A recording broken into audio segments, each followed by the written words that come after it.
Hi, folks. You're with Tacitus today, your pushback channel, and thank you for joining this audio radio live stream. In this essay, I'd like to talk about the new definitions that the globalist World Economic Forum propagandists are peddling to justify and to gin up mass migration, illegal or otherwise, just mass migration generally, and particularly with say asylum-seeking type illegal migration, or the wider issue of asylum seekers, which is growing. If you look at the proportion of people that are claiming some form of asylum, not only in Europe and the United States, but in Australia and elsewhere, then the excuse that they're being persecuted is there are so many of them now that are just making up all sorts of bullshit stories, and they're coached in this by the NGOs, saying that they're escaping persecution because they're gay or they're, I don't know, Christian or something, whatever religion they are, and wherever it's possible to investigate. Remember, they throw away their documents, so it's hard to check or verify their claims. But in cases where there is verification, then there's a very high number of, 75 to 85% are simply not legitimate, and the majority of the ones that have some legitimacy, their claim is quite inventive in most cases. So there's a very small number, less than 10%, are actually asylum seekers in any sort of genuine sense.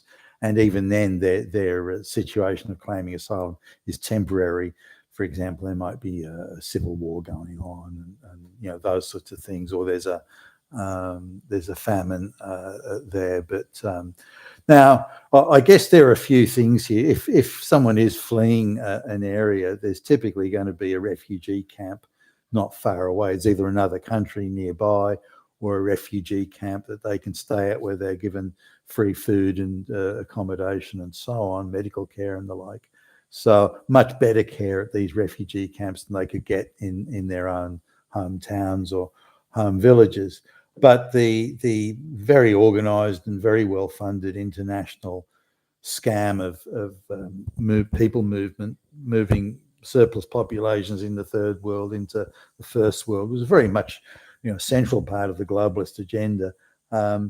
So really these people, these simple peasants, illiterate in their own language, are being encouraged to make the journey from the third world impoverished place that they live in and go to the first world, Western Europe, United States, and so on. They're encouraged to do this. Now, they wouldn't take this journey on unless they were encouraged and they were effectively paid to do it, given nice designer label clothes and joggers, things they've never owned before in their own country.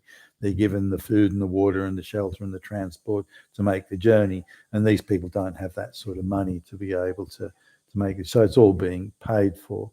Now, paid for by the NGOs that are getting tax-free charity status, which is in itself a scam of huge proportions. But I just want to talk particularly in this essay about how the globalists and the World Economic Forum and their bunch of NGO goons and stooges, they're changing the talking points.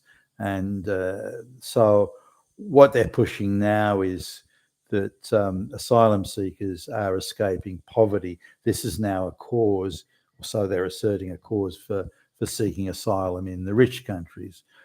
Not in a country where they may be better off, but only in the rich countries. And this is an entitlement that the propagandists claim that these illiterate peasants have. Now, I mean, we can talk about the ludicrous and idiotic sort of fantasy argument that they put forward on this, but increasingly they're saying, well, escaping from poverty.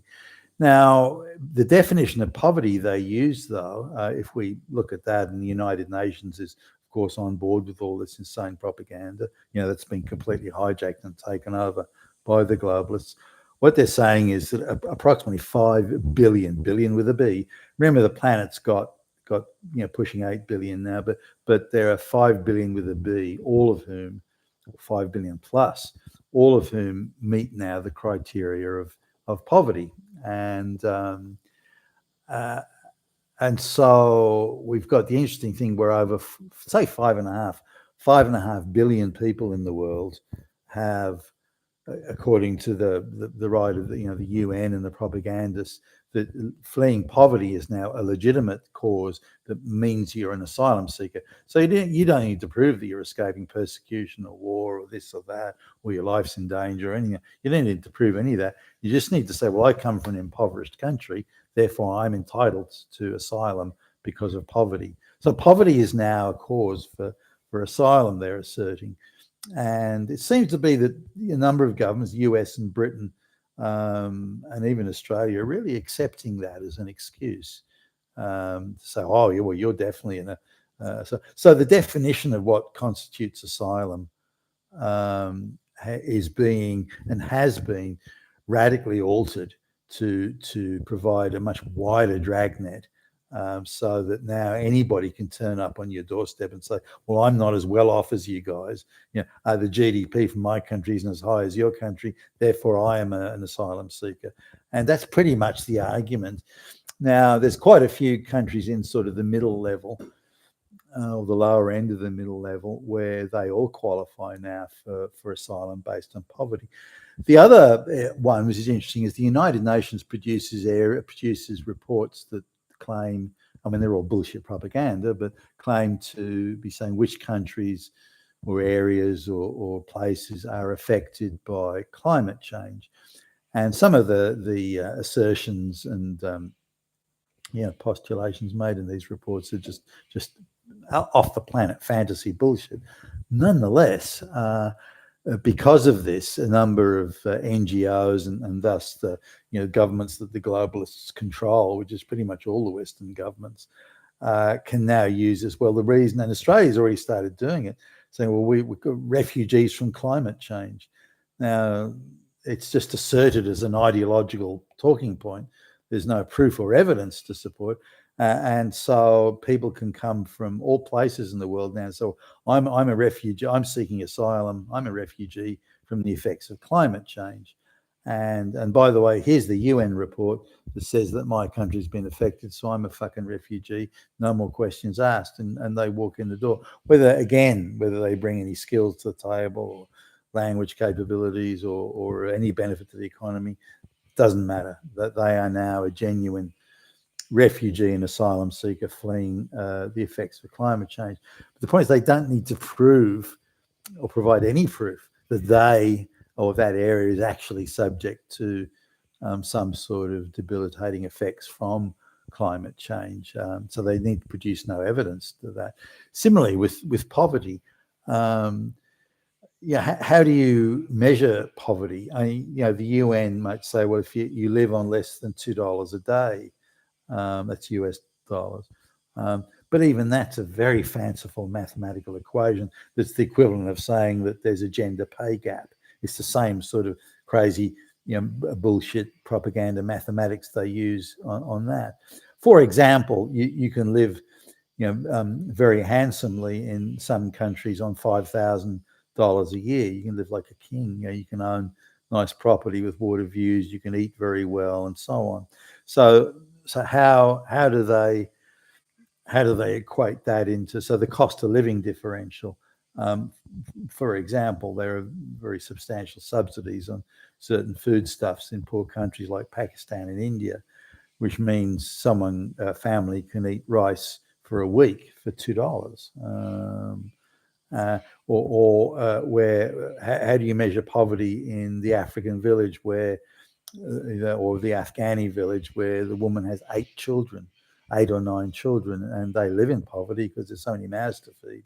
But is that actual poverty, or is it they're procreating too much? There's no balancing out mathematics there in terms of cost in living and the circumstances they put themselves in. So, well, I've had 8 children, I therefore live in poverty. I'm therefore a refugee, and so I mean that's crazy. But that's the level of insanity that permeates the asylum seeker thing, because I think there's really a shortage of genuine asylum seekers, um, and they have to argue, or they've got genuine alternatives.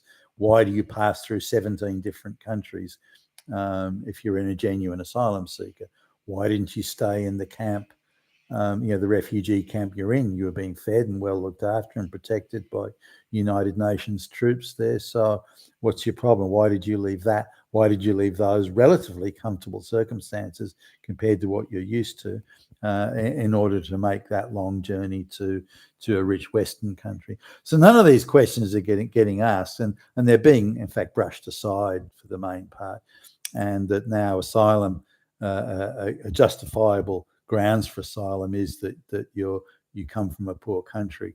But again, given this definition of what poor means, there's 5.5 billion people in the world, all of whom technically want to move to the first world, which only has a population of 1 billion.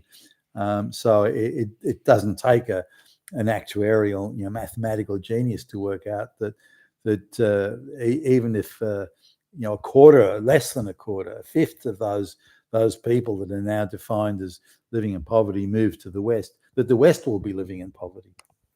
You've been with Tacitus today, your Pushback channel, and thank you for listening.